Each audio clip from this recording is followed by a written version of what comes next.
Friends எல்லோருக்கும் வணக்கம். மாதவி அப்படிங்கிற டைட்டில் நம்ம ஒரு லவ் ஸ்டோரி பார்த்துட்டு இருக்கோம். பிஃபோரா என்ன நடந்துச்சு அப்படின்னா, மாதவிக்கும் அமலுக்கும் நடந்த சின்ன சின்ன மூமெண்ட் அண்ட் அவங்க லைஃப்ல மறக்க முடியாம நடந்த ஒரு இன்சிடென்ட்ஸ், அவங்க ரெண்டு பேருக்குள்ளேயும் நடந்த அந்த அழகான மூமெண்ட், அவங்களுடைய லவ் எந்த அளவுக்கு அவங்க ரெண்டு பேரும் பண்ணிக்கிட்டாங்க அப்படிங்கிறதையும் நம்ம பார்த்தோம். ஸோ அதுக்கப்புறம் என்ன நடக்க போகுது அப்படிங்கிறத இந்த ஸ்டோரியில் நம்ம பார்க்கலாம். ஸோ 10th பப்ளி ரெண்டு பேரும் பார்த்தீங்க அப்படின்னா பயங்கரமாக படிப்பாங்க. ரெண்டு பேரும் நல்ல மார்க்ஸும் எடுப்பாங்க. ஸோ 10th முடிச்சது 12th. ஸோ 12th முன்னாடி அந்த ரிசல்ட் வரதுக்கு முன்னாடியும் பார்த்தீங்க அப்படின்னா ஒரு பெரிய கேப் இருக்கும் இல்லையா? அந்த கேப்ல வந்து பார்த்தீங்க அப்படின்னா, ஆஸ் யூஷுவல் நார்மலா அவங்களுக்குள்ள எப்பயும் இருக்கும் போல அதே ஃப்ரெண்ட்ஷிப் வந்து மெயின்டெயின் பண்ணிட்டு இருப்பாங்க. ஸோ 10th நல்ல ரிசல்ட் வந்ததுக்கப்புறம் 11th 12th ஜாயின் பண்ணுவாங்க. அந்த 11th தானே அப்படிங்கிற ஒரு அசால்ட்டுத்தனம் அவங்களுக்குள்ள கிடையாது. 11th இன்னும் நல்லா படிக்கணும் அப்படிங்கிற ஒரு தாட் தான். ஸோ நல்லா படிச்சுட்டு இருப்பாங்க. அப்பப்போ மீட் பண்ணுறது, பேசிக்கிறது இந்த மாதிரி இருக்கிறது வந்து பார்த்தீங்க அப்படின்னா, அவளும் அவங்க அப்பாவுக்கு இவங்க மேலே ஒரு சின்னதாக ஒரு டவுட் இருக்கு. ஏன்னா அவங்க ரெண்டு பேரும் அந்த அளவுக்கு க்ளோஸாக இருப்பாங்க. ஸோ அடிக்கடி மீட் பண்ணிப்பாங்க, அடிக்கடி ஸ்டே பண்ணிப்பாங்க.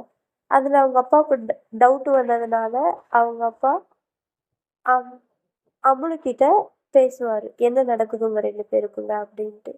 அந்த ஏஜுக்கு அவங்களுக்கு எடுக்கிற டிசிஷன் கரெக்டாக இருக்குமான்னு கேட்டிங்க அப்படின்னா இருக்காது இல்லையா?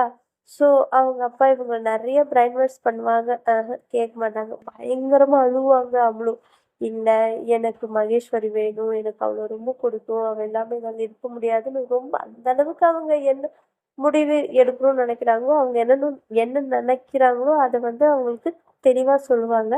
பட் பேரண்ட்ஸோட மைண்ட் செட் எப்படி இருக்கும்? இவங்க இப்போதான் 12th படிக்கிறாங்க, ஸோ இதெல்லாம் சும்மா ஒரு அட்ராக்ஷன் அப்படிங்கிற மாதிரி தானே அவங்க மைண்ட் செட் இருக்கும்.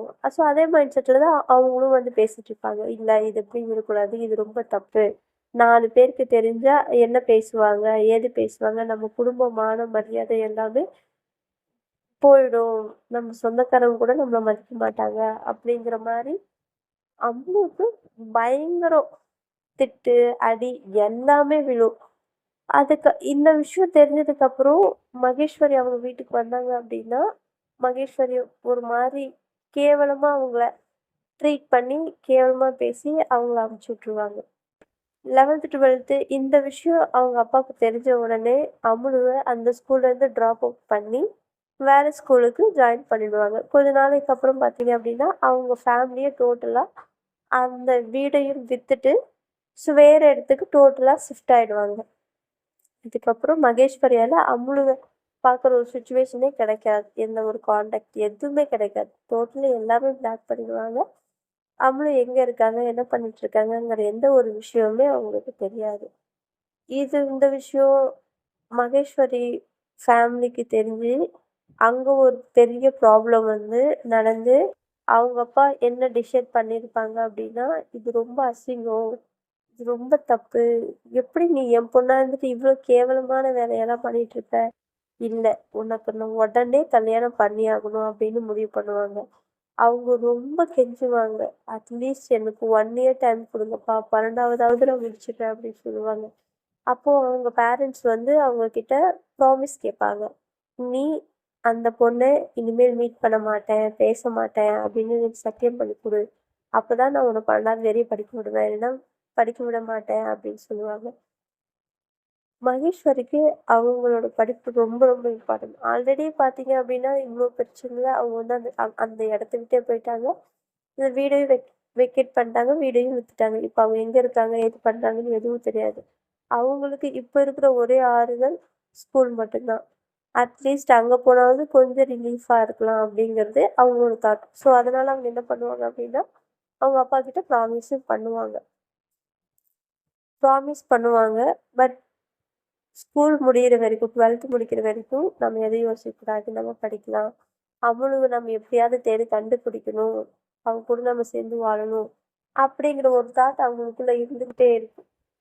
இந்த மாதிரி சுச்சுவேஷன்லயே 12வது அவங்க முடிப்பாங்க. 12வது முடிச்சு ரிசல்ட் வருதோ இல்லையோ, அவங்க அப்பா, அம்மா பார்த்தீங்க அப்படின்னா, அவங்க ஒரு பையன பார்த்து கல்யாணம் பண்ணி வச்சுருப்பாங்க. அவங்க பேர் குமார். அவங்க தான் மிலிட்டரி மேன். மகேஸ்வரியோட ஹஸ்பண்ட். ஆக்சுவலி இந்த இடத்துல உங்க எல்லாருக்கும் ஒரு கொஸ்டின்ஸ் வரும். பட் எத்தனை பேருக்கு ஞாபகம் தெரியல. ஏன்னா நான் பிஃபோர் எபிசோட்ல வந்து பார்த்தீங்கன்னா, இவங்களுக்கு லவ் மேரேஜ்ன்னு சொல்லியிருந்தேன். அது ஏங்கிறது அதையும் நான் சொல்றேன். ஓகேங்களா? ஸோ மேரேஜ் பண்ணி வச்சுருவாங்க. பண்ணி வச்சதுக்கப்புறம் இவங்க ரொம்ப சஃபர் ஆயிடுவாங்க மகேஸ்வரி. அவர் எப்படி இருப்பாங்க? என்ன பண்ணுவாங்க? ஏது தெரியல. இ எனக்கு அமுலு தான் வேணும். என்னால அமுலு கூட தான் வாழ முடியும். அப்படிங்கிற ஒரு தாட் அவங்களுக்குள்ள இருந்துகிட்டே இருக்கும். அவங்களால அத அக்செப்ட் பண்ணிக்கவே முடியாது. பயப்படுவாங்க, நடுங்குவாங்க. அப்படி ரொம்ப சஃபர் ஆயிருப்பாங்க. அவங்க ஹஸ்பண்ட் வந்து மிலிட்டரி மேன். இந்த 6 மாசம் லீவ்ல வந்திருப்பாங்க. ஸோ அந்த டைம்ல மேரேஜ் பண்ணி வைக்கலான்னு முடிவு பண்ணியிருப்பாங்க. மேரேஜும் நல்லபடியா அவங்க வந்து முடிச்சிருவாங்க. மகேஸ்வரி ரொம்ப சஃபர் ஆகி ரொம்ப அழுதுகிட்டே இருப்பாங்க. எஸ் அழுதுகிட்டே இருக்கும்போது மேரேஜ் எல்லாம் முடிச்சுட்டு அவங்க ஹஸ்பண்ட் பார்த்தீங்க அப்படின்னா, மிஸ்டர் குமார் பார்த்தீங்க அப்படின்னா, அவங்களோட பெட்ரூம்க்கு வருவாங்க. பெட்ரூம்க்கு வரும்போது இவங்க ரொம்ப பயந்துக்கிட்டு மூலையில ஒரு ஓரமா அப்படியே செவுரோட செவுத்தோட செவுர பல்லி ஓட்டிட்டு இருக்கிற மாரி அந்த அளவுக்கு அப்படியே ஒட்டிட்டு இருப்பாங்க. அந்த அளவுக்கு ஒட்டிட்டு இருக்கிறத பார்த்துட்டு அவங்க, அ "என்ன ஆச்சு? ஏன் இப்படி பயப்படுற? நான் உன்ன எதுவும் பண்ண மாட்டேன். இங்க வா." அப்படின்னு சொல்லி கூட்டிட்டு பக்கத்துல உட்கார வச்சு, "என்ன ஆச்சு உனக்கு?" அப்படின்னு கேட்பாரு. அவங்க எதுவும் பேச மாட்டாங்க. அழுதுகிட்டே இருப்பாங்க. "சரி ஓகே. நீ அழுகாத. அ நீ மேல படுத்துக்கோ. நான் கீழ படுத்துக்கிறேன்." அப்படின்ட்டு படுத்துப்பாங்க 2 பேரும். இப்படியே பார்த்தீங்க அப்படின்னா, ஆல்மோஸ்ட் 2 மந்த்ஸ் ஆயிடும். பட் அவங்களுக்குள்ள எந்த ஒரு பிடிப்புமே இருக்காது. பேசுறதோ, சிரிக்கிறதோ எதுவுமே இருக்காது. அவங்க ஹஸ்பண்டுக்கு ஏன் இந்த மாரி இருக்கா? என்ன பண்றா? எதனால இப்படி இருக்காங்கிற ஒரு டவுட் அவங்களுக்குள்ள இருந்துகிட்டே இருக்கும். அதனால அவங்க கிட்ட நெறைய பேச ட்ரை பண்ணுவாங்க. பட் அவங்க வந்து எதுவுமே சொல்ல மாட்டாங்க. சரி ஓகே. என்னதான் நடக்குதுன்னு பார்ப்போம் அப்படின்னு அவர் ரொம்ப பொறுமையா இருப்பாரு. ஓகே அப்படின்ட்டு ஒரு நாள் அவங்க கிட்ட வெளியிலலாம் கூட்டிட்டு போய், "உனக்கு என்ன வேணும்? ஏன் இப்படி இருக்க?" அப்படின்னு கேட்பாரு. அப்போ மகேஸ்வரி சொல்ற ஒரு விஷயம், "இல்ல எனக்கு படிக்கணும்" அப்படின்னு சொல்லுவாங்க. "ஓகே படிக்கணும் அவ்வளோதானே.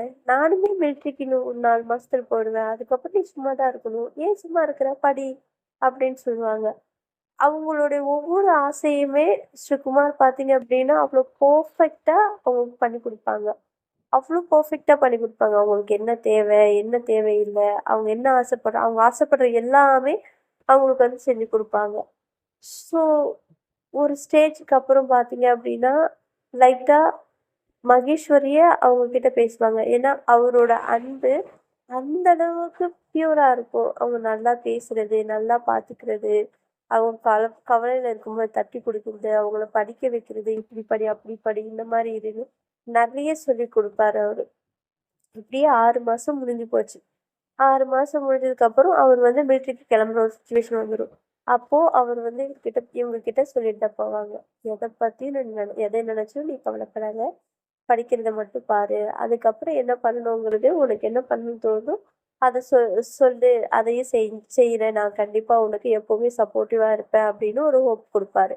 ஓகேன்ட்டு அவங்களுக்கு இவங்க கிடைச்சதுக்கு அப்புறம் தான் அட்லீஸ்ட் லைஃப்ல கொஞ்சமாவது ஹாப்பினஸ் வரும். ஸோ அதுக்கப்புறம் தான் அவங்க நெறைய யோசிப்பாங்க. ந நெறைய சிந்திப்பாங்க. எது சரி? எது தப்பு? எப்படி இருக்கணும்? எப்படி இருக்கக்கூடாது? அப்படிங்கிறது லைஃப் எப்படி மூவ் ஆன் பண்ணிக்கணும்? அப்படிங்கிறது எல்லாமே அவங்க அதில தான் கத்துப்பாங்க. ஸோ இந்த இதில அவங்க வந்து மிலிட்ரிக்கு போயிடுவாங்க. இவங்களும் நல்லபடியா காலேஜ் முடிச்சுடுவாங்க. காலேஜ் முடிச்சதுக்கப்புறம் அகைன் வந்து அவர் வந்து என்ட்ரி குடுப்பாரு. ஸோ வரும்போது அதே மாரி 6 மாசம் லீவ்ல வருவாரு. அப்போ இவங்களுக்குள்ள ஒரு நல்ல பவுண்டிங் கிரியேட் ஆகும். ஃப்ரெண்ட்ஷிப் அந்த பவுண்டிங் மகேஸ்வரி மைண்ட் பொறுத்தவரைக்கும், ஃப்ரெண்ட்ஷிப் அப்படிங்கிற ஒரு மைண்ட் செட்ல அவங்க கூட ரொம்ப நல்லாவே முன்னாடி விட இப்போ ரொம்ப நல்லாவே பழகுவாரு. ஸோ அவர் அந்த 6 மாசம் வந்து இருக்கிற அந்த சிங்கிள் கேப்ல வந்து பார்த்தீங்க அப்படின்னா, மகேஸ்வரி அவங்க என்ன ஃபீல் பண்ணாங்களோ, அத வந்து மிஸ்டர் குமார் கிட்ட சொல்லுவாங்க. பட் மிஸ்டர் குமார் அத கொஞ்சம் கூட தப்பாங்கிற எண்ணத்துல பார்க்காம, அவங்களோட ஃபீலிங்ஸ அக்செப்ட் பண்ணிப்பாரு. எனக்கு பொண்ணுங்கள தான் பிடிக்கும். நான் கேர்ல்ஸ் தான் விரும்புறேன். எனக்கு அவங்க கூட தான் இருக்க பிடிச்சிருக்கு.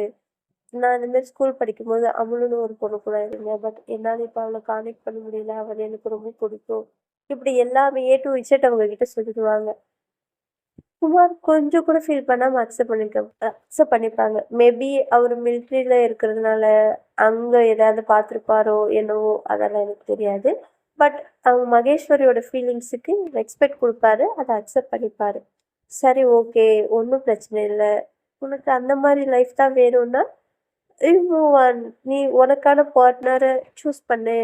நானே வேணாலும் என் சைட்லேருந்து என்ன ஹெல்ப் பண்ண முடியுமோ அத பண்றேன். அப்படின்னு அவர் சொல்லுவாரு. ம். இல்ல கொஞ்ச நாள் என் கூட பழகு. உனக்கு என்ன பிடிச்சிருக்கு, என் கூடயே வாழணும்னு உனக்கு ஆசை இருந்தாலும், நீ வாழலாம். எனக்கு அதுல எந்த பிரச்சனையும் இல்ல அப்படின்னு சொல்லுவாரு. ஒரு சான்ஸ் தருவாரு. ஸோ அந்த சான்ஸ்ல பார்த்தீங்க அப்படின்னா, இவங்க மேல ஒரு குட் ஒப்பீனியன் தானே இருக்கும் மகேஸ்வரிக்கு. ஸோ அப்போ அவரு கிளம்புறதுக்கு கொஞ்ச நாளைக்கு முன்னாடி, ஒரு 1 மந்த்ன்னு வச்சுக்கோங்களேன். அந்த 1 மந்த்ல பார்த்தீங்க அப்படின்னா, மகேஸ்வரி மிஸ் குமார் கிட்ட பேசுவாங்க. என்னன்னு பேசுவாங்க அப்படின்னா, எனக்கு அமுலு மறுபடியும் கிடைப்பாங்களா? கிடைக்க மாட்டாங்களா? எனக்கு தெரியாது. பட் உங்கள மாரி ஒரு நல்ல பெர்சன் என் லைஃப்ல நான் கிடைச்சதுக்கு நான் ரொம்பவே குடுத்து வச்சிருக்கணும். நீங்க எனக்கு ரொம்ப நல்லா ரெஸ்பெக்ட் குடுத்துருக்கீங்க. என்னோட ஃபீலிங்ஸ நீங்க அக்செப்ட் பண்ணியிருக்கீங்க. என்னால நான் உங்களுக்கு என்ன பண்ண முடியும்னு எனக்கு தெரியல. பட் என்னோட சைட்ல இருந்து உங்களுக்கு ஒரு சின்ன ஹாப்பினஸ் குடுக்க முடியும் அப்டின்னா, நான் கண்டிப்பா குடுக்க தயாரா இருக்கேன். நான் என்னையே உங்களுக்கு தர தயாரா இருக்கேன். அப்படின்னு அவங்க சொல்லிடுவாங்க. அவங்க சொன்னதும் மிஸ்டர் குமாருக்கு ரொம்ப ஹாப்பியா இருக்கும். முழு மனசோட அவங்கள தரேன்னு சொல்லும்போது, அவ்ளோ ஹாப்பியா இருக்கும். ஸோ 2 பேரும் சேர்ந்து ஹாப்பியா அவங்களுடைய மேரேஜ் லைஃப்ப ஸ்டார்ட் பண்ணுவாங்க. ஸோ ஸ்டார்ட் பண்ணி கொஞ்ச நாள்ல பார்த்தீங்க அப்படின்னா, அவர் வந்து அகைன் பார்த்தீங்க அப்படின்னா, மிலிட்ரி போயிடுவாரு. ஸோ அந்த கேப்ல இவங்க கன்சீவ் ஆயிடுவாங்க. அவங்க தான் மிஸ்டர் கிஷோர் குமார். அவங்க அப்பா பேரையே குமார் அப்படிங்கிற அவங்க அப்பா பேர தூக்கி வச்சிருப்பாங்க. கிஷோர்ங்கிறத இவங்க ஆட் பண்ணது. ஸோ கிஷோர் குமார் அப்படின்னு பேர் வச்சிருப்பாங்க. குழந்தை பொறந்த கொஞ்ச நாள்லயே பார்த்தீங்க அப்படின்னா, இவங்க லைஃப் ரொம்ப ஹாப்பியா போயிருக்கும். அவர் லீவ்ல வருவாரு. ஸோ இவங்களுக்குள்ள இருக்கிற ஃபீலிங்ஸ வந்து பெருசா பெருசா எதுக்குமே அவங்க இம்பார்ட்டன்ஸ் குடுக்காம, மிஸ்டர் குமாருக்கு வந்து இவங்க இம்பார்ட்டன்ஸ் குடுத்தாங்க. ஏன்னா, அவங்க வந்து அவ்ளோ ரெஸ்பெக்ட் பண்ணாங்க மிஸ்டர் மகேஸ்வரிய. மிஸ்ஸஸ் மகேஸ்வரிய. ஸோ, அதனால அவங்களுக்கு ரொம்ப பிடிச்சு போச்சு. பட் பையனோட 5 இயர்ஸ்ல அந்த மிலிட்டரில சம் ப்ராப்ளம்ஸ் வந்து அவரு இறந்துடுவார். ஸோ, அதுக்கப்புறம் இவங்க லைஃப்ல வேற யாருமே இல்லாம, இவங்க ஏன்னா அவங்க நல்லா படிக்க வச்சிருக்காங்க. ஸோ, அத வச்சு ஒரு வேலை வாங்க ட்ரை பண்ணாங்க. அவரு மிலிட்டரி மேன் இல்லையா? மிலிட்டரி மேன் இறந்ததுக்கப்புறம் அவங்க சைட்ல இருந்து மீன் government any one government job வந்து சூஸ் பண்ணி குடுப்பாங்களாமா. எனக்கும் தெரியாது. ஸோ, நான் கேள்விப்பட்டுருக்கேன். அதனால உங்களுக்கு சொல்றேன். போலீஸ்கார ஃபேமிலியோ, கவர்மெண்ட் ஃபேமிலியோ கவர்மெண்ட் வேலையில இருக்க ஒரு பெர்சன் அவங்க இறந்துட்டாங்க அப்படின்னா, இந்த மாரி அவங்க ஃபேமிலில யாருக்காவது ஒருத்தருக்கு கவர்மெண்ட் பொசிஷன் தருவாங்க. ஸோ, அந் என்ன வேலை வேணும் அப்படிங்கிறது சூஸ் பண்ற ஆப்ஷனையும் பார்த்தீங்க அப்படின்னா, மகேஸ்வரி குடுத்துருப்பாங்க. ஸோ, மகேஸ்வரிக்கு school teacher sorry school teacher அந்த பொசிஷன் வந்து அவங்களுக்கு குடுப்பாங்க. இவங்களும் வந்து நல்லபடியா படிச்சு முடிச்சு இந்த டாப்பர் இல்லையா? சூப்பரா படிச்சிருப்பாங்க. ஸோ, அதனால அவங்களுக்கும் கவர்மெண்ட் ஸ்கூல்ல இவங்களுக்கு டைரக்ட்டாவே ஒரு நல்ல பொசிஷன் ஃபிசிக்ஸ் டீச்சர்ஸ் பொசிஷன் கிடைச்சிடும். ஸோ, இதுக்கப்புறம் பார்த்தீங்க அப்படின்னா, மாதவியோட அண்ணி அவங்க வந்து ஸ்கூல் டேஸ்லேருந்து ஸ்டில் அவங்க கூட கான்டாக்ட்ல தான் இருப்பாங்க. ஃப்ரெண்டு பார்க்கறது, பேசுறது எல்லாமே இருக்கும். ரொம்ப நாளைக்கு அப்புறம் அவங்க 9த் 11த் 12த் முடிச்சதுக்கப்புறம் இவங்க 2 பேரும் அவங்க அப்பா வந்து இவங்களுக்கு கல்யாணம் பண்ணி குடுத்ததுக்கப்புறம், இவங்க 2 பேருக்குள்ள டச் பெருசா இருக்காது. விட்டு போயிடும். அன்எக்ஸ்பெக்டடா ஒரு நாள் மீட் பண்ணுவாங்க ரோட்ல. மீட் பண்ணதுக்கப்புறம் பேசும்போது அவங்க அண்ணி சொல்லுவாங்க, "அ எனக்கு மேரேஜ் ஃபிக்ஸ் ஆயிருக்கு. நீ கண்டிப்பா என் மேரேஜ்க்கு வரணும்." எவ்வளோ நாளைக்கு அப்புறம் பழைய ஃப்ரெண்டுங்கள பார்க்கும்போது ஒரு ஹாப்பினஸ் வரும் இல்லையா? அந்த மாரி ஹாப்பினஸ் வந்து அவங்களுக்கு 2 பேருக்கும் இருந்துச்சு. ஸோ ஒரு ஹக் பண்ணி, "எப்படி இருக்க? என்ன பண்ற?" அப்படின்னு பேசிட்டு இருக்கும்போது, அவங்க வந்து இவங்களுக்கு இன்விடேஷன் குடுத்து, "என்னோட மேரேஜ்க்கு வா. கண்டிப்பா நீ வரணும்." அப்படின்னு சொல்லியிருப்பாங்க. மகேஸ்வரியும் கண்டிப்பா நான் வரேன். எவ்ளோ நாளைக்கு அப்புறம், எவ்ளோ வருஷத்துக்கு அப்புறம் உன்ன நான் பார்க்குறேன். உன் மேரேஜ்க்கு நான் கண்டிப்பா வருவேன். நான் இல்லாமலா அப்படின்னு சொல்லுவாங்க. ஆ உன் ஹஸ்பண்டையும் கூட்டிட்டு வா அப்படின்னு சொல்லுவாங்க. இல்ல சாரி ஹஸ்பண்ட் இல்ல இறந்துட்டாரு.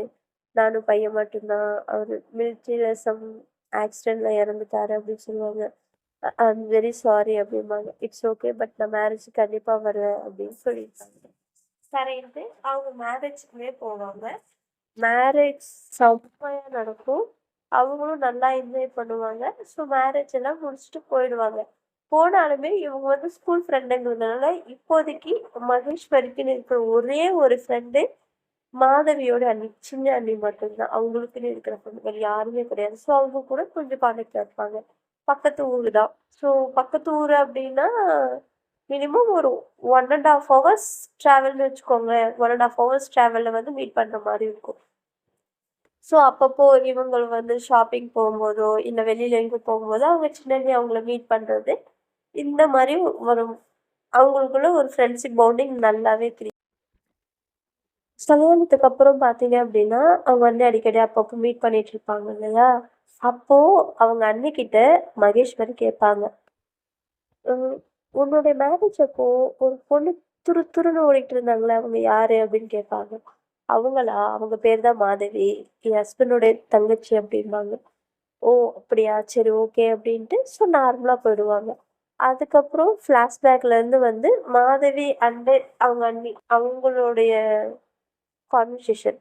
அப்போ அவங்க சொல்லுவாங்க, மகேஸ்வரி இவ்ளோ கஷ்டப்பட்டு வந்தாங்க இல்லையா? But Kumar is very great. அவங்கள ரொம்ப நல்லா பார்த்துக்கிட்டாங்க. என் ஹஸ்பண்ட் மாரி இல்லாம அப்படின்னு அவங்க சொல்லுவாங்க. ஆமா அது உண்மைதான். பட் உனக்கு இன்னொரு விஷயம் தெரியுமா? அப்படிம்பாங்க. என்ன நீ சொல்லுங்க அப்படிம்பாங்க. நீ தான் ஃபர்ஸ்ட்டு மகேஸ்வரிய பார்த்து ஆசைப்பட்டேன்னு நெனச்சிட்டு இருக்கியா? அப்படின்னு சொல்லுவாங்க. ஆமா அண்ணி அப்படிம்பாங்க. அது உண்மை கிடையாது.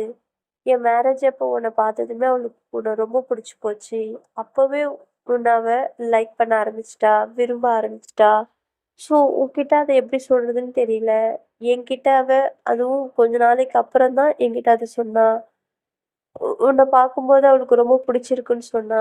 பட் இதெல்லாம் எங்க ஃபேமிலிக்கு செட் ஆகாதுன்னு அவகிட்ட நான் சொல்லியிருந்தேன். அதனால அவளும் பெருசா எதுவும் ரியாக்ட் பண்ணல. பட் உன் மேல இருக்கிற ஃபீலிங்ஸு அவளுக்கு எந்த அளவுக்கு இருக்கு அப்படிங்கிறத எனக்கு எக்ஸ்பிளைன் பண்ணியிருக்கா அப்படின்னு சொல்லுவாங்க. இந்த வார்த்தைய கேட்டதும் மாதவிக்கு பயங்கர ஷாக்கா இருக்கும். "என்ன நீ சொல்றீங்க?" அப்படின்னு கேட்பாங்க. ஆமா.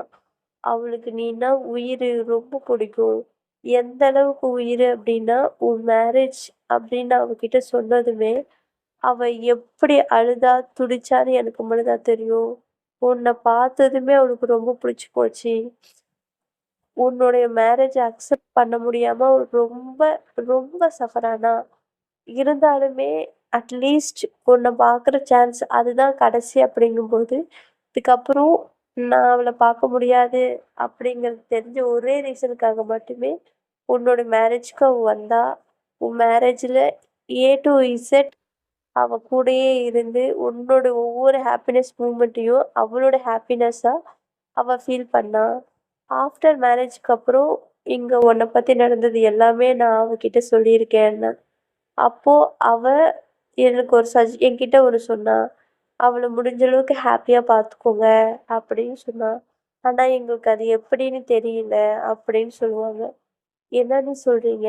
இந்த விஷயம்லாம் கேட்டு மாதவி வந்து ரொம்ப ஃபீல் பண்ணி அழுக ஆரம்பிச்சுடுவாங்க. என் மேல ஒருத்தர் இந்த அளவுக்கு பாசம் வச்சிருக்காங்களா? எனக்கே அது தெரியாம இருந்திருக்கே! முட்டாள்தனமா இருந்திருக்கேன். இவ்ளோ நாளா அவ என் கூடயே இருந்திருக்கா. அப்ப கூட அது எனக்கு புரியாம போயிடுச்சே! அப்படின்னு ரொம்ப ஃபீல் பண்ணுவாங்க. ரொம்ப அழுவாங்க. அப்படியே கண்ணுலருந்து தண்ணி ஊத்துன்னு ஊத்தும். பயங்கரமா அழுவாங்க. இந்த விஷயத்த அவங்க அண்ணி சொன்னதுமே. அப்போ இருந்துட்டு மறுபடியும் அவங்க அண்ணி சொல்லுவாங்க. "நீ இந்த மாரி எப்பவும் அழுதுகிட்டே இருக்கக்கூடாது. சஃபர் ஆகக்கூடாது. உன்னோட மைண்ட் செட்ட கொஞ்சம் சேஞ்ச் பண்ணணும் அப்படிங்கிறதுக்காக, ப்ரௌனிய உனக்கு கிஃப்ட் பண்ணதும் அவ தான். ப்ரௌனிய உன்கிட்ட குடுக்க சொன்னதும் அவ தான். அவ சொல்லி தான் உங்க அண்ணா உனக்கு ப்ரௌனி குடுத்தாங்க. ப்ரௌனிய சூஸ் பண்ணதும் அவங்க தான்." அப்படின்னு சொல்லுவாங்க. ப்ரௌனிக்கு ஃபர்ஸ்ட்டு அவங்க தான் போய் சூஸ் பண்ணி வாங்கி, அது கூட கொஞ்ச நேரம் விளையாண்டு அதுக்கப்புறம் தான் உங்ககிட்டயே அது குடுத்தாங்க அப்படின்னு சொல்லுவாங்க. என்னடி சொல்றீங்க? அதுவும் ஒரு பெரிய ஷாக்கா இருக்கும் அவங்களுக்கு. ப்ரௌனிய அவங்க தான் எனக்கு கிஃப்ட் பண்ண சொன்னாங்களா? என்ன சொல்றீங்க? அப்படின்னு கேட்பாங்க. ஆமா, உன்னோட மூடு மைண்ட் செட் மாத்தணும் அப்படிங்கிறதுக்காக மட்டுமே அவ உனக்கு ப்ரௌனிய சூஸ் பண்ணி குடுத்தா. எங்கள் யாருக்குமே அது தோணல. பட் நீங்க எப்பவும் அதே மைண்ட் செட்ல அப்படியே அழுதுகிட்டே இருக்கக்கூடாது அப்படிங்கிறதுக்காக தான் அவ இதெல்லாம் பண்ணா அப்படின்னு சொல்லுவாங்க. இத்தனை கதையும் கேட்டதுக்கு அப்புறமா ம மாதவி ஃபைனலா அவங்க அண்ணிக்கிட்ட அழுதுகிட்டே ஒண்ணு கேட்பாங்க.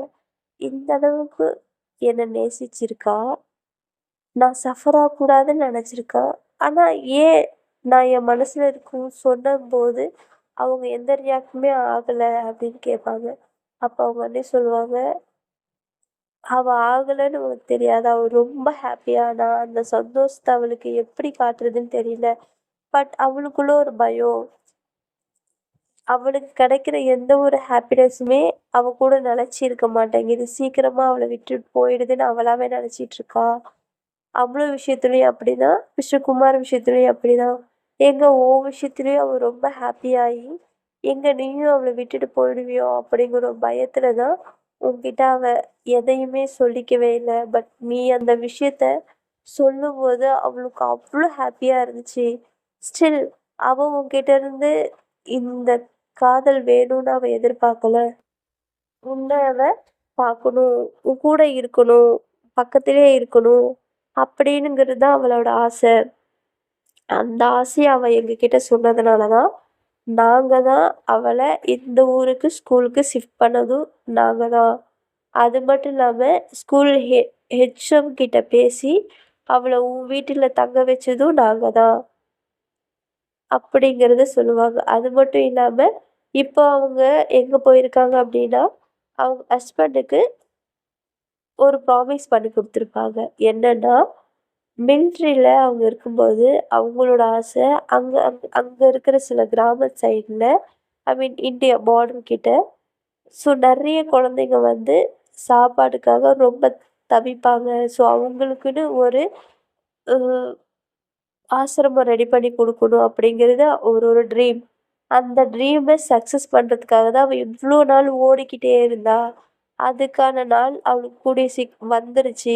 ஸோ அதுக்கான ரிஜிஸ்ட்ரேஷன் பண்ணிட்டு, அங்க ஒரு ஆள செட் பண்ணிட்டு, அது ஃபுல் ரெஸ்பான்சிபிலிட்டி அவங்க கிட்ட குடுத்துட்டு வரணுங்கிறதுக்காக தான் போயிருக்கா.